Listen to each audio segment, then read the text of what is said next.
the level of agreement that we need for different things to happen.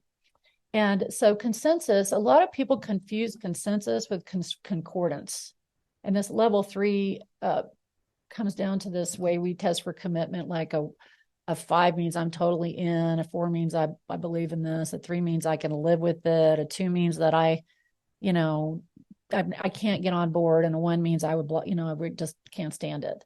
And so getting people to show their level of commitment is one thing that is really an important part of alignment when you're in a room. But what I find is that many people are pursuing concordance. They want everybody to be happy. They want everybody's, fingerprint on it. And you end up with what I call the Frankenstack solution. It's like a lot of things that show you've got your fingerprint, but then it's really not an optimum solution. And so between understanding who has a voice, vote, and veto, like also, again, saying this person can have a voice, they have to come to the meeting. If they don't come to the meeting, or you can say maybe they just get to witness and they're not necessarily a voter in the process. The other thing I find is just understanding that we're going to shoot for consensus, but we may have to go with majority, or we may have to have consultative. So in the 4 steps of alignment, part of it is understanding that we are going to close.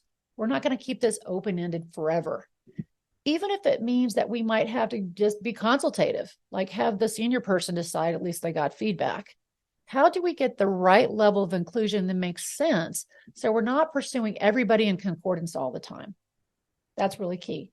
And that we're not in propose, probe, repropose, probe, repropose, probe, repropose, probe, repropose, close.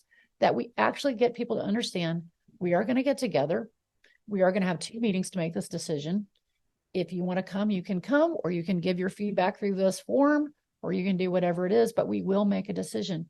And if the decision is made in an inclusive, clear way, then people can give their misgivings.